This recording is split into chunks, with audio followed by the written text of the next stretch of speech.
मोदी जी का हनुमान बताने वाले चिराग पासवान को मोदी के पार्टी बीजेपी ने ही निपटा दिया। बिहार के राजनीति में रातों रात खेला हो गया। ऐसा खेला कि चाचा ने पार्टी पर ही कब्जा कर लिया और भतीजे को पार्टी के अध्यक्ष पद से हटा दिया।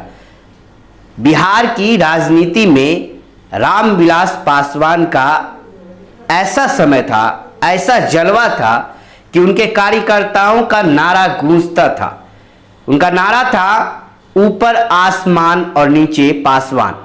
राजनीति ऐसी ही सटीक करते थे कि सरकार किसी की भी बने, मंत्री रामविलास बनते ही थे और उनका बनना तय था। लेकिन उनकी चिराग का ही पार्टी से चिराग बुझा दिया गया है। लोजपा के अध्यक्ष पद से चिराग पासवान को उसके चाचा पशुपति कुमार ने हटाकर अध्यक्ष पद पर खुद विराजमान हो गए हैं।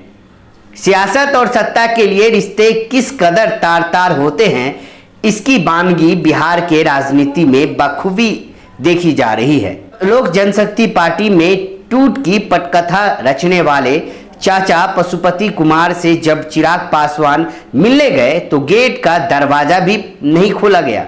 इस कदर जलील होना पड़ेगा जिसकी उन्होंने कभी कल्पना तक नहीं की थी। चिराग पासवान लगभग आधे घंटे तक पशुपति कुमार पारस के बंगले के बाहर इंतजार करते रहे।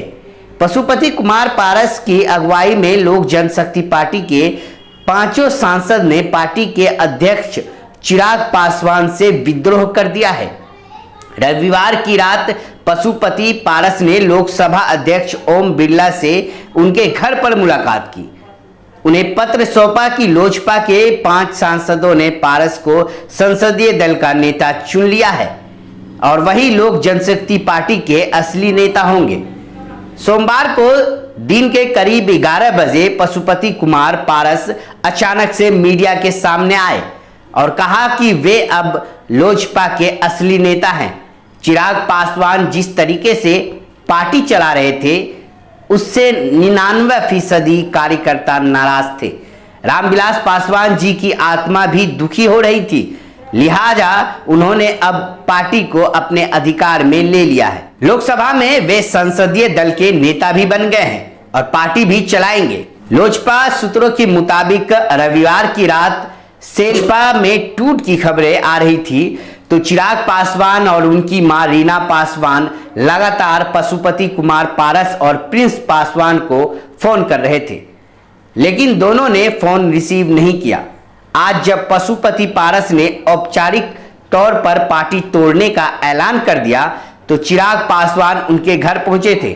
जिन 5 सांसदों ने चिराग पासवान के खिलाफ बगावत कर दी है उनमें चाचा पशुपति पारस के अलावा चिराग के चचेरे भाई प्रिंस राज, सांसद महबूब अली कैसर, चंदन सिंह, वीणा देवी ने पाला बदल लिया है। चिराग पासवान के चाचा और एलजेपी के सांसद पशुपति पारस से पहली बार मीडिया के सामने आए। पशुपति पारस ने कहा कि चिराग पासवान ने विधानसभा चुनाव में जिस तरह का फैसला किया उसको लेकर पार्टी में लगातार विरोध हो रहा था। पार्टी के सांसदों की राय थी कि चिराग के गलत फैसले के कारण न केवल एलजेपी बल्कि एनडीए को भी बिहार में नुकसान पहुंचा था। ऐसे में अब पार्टी ने तय किया है कि संसदीय दल के नेता लोकसभा में वह होंगे और पार्टी का कमान भी उनके पास ही होगी। वहीं बिहार बीजेपी के प्रवक्ता प्रेम रंजन पटेल ने कहा कि चिराग पासवान ने विधानसभा चुनाव के दौरान जो फैसले किए थे यह सब उसी का नतीजा है। हम प्रवक्ता दानिश रिजवान ने कहा कि लोक जनशक्ति पार्टी का जो हाल हुआ है वह चिराग पासवान जिस तरह से अपनी पार्टी से ही बेदखल किए गए हैं वह बता रहा है कि नीतीश कुमार से टकराने वाले का यही हश्र होगा, यही अंजाम होगा।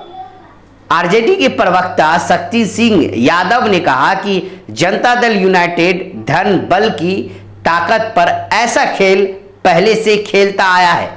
नीतीश कुमार इस खेल के पुराने माहिर खिलाड़ी हैं और अब लोक जनशक्ति पार्टी के साथ खेल खेला जा रहा है।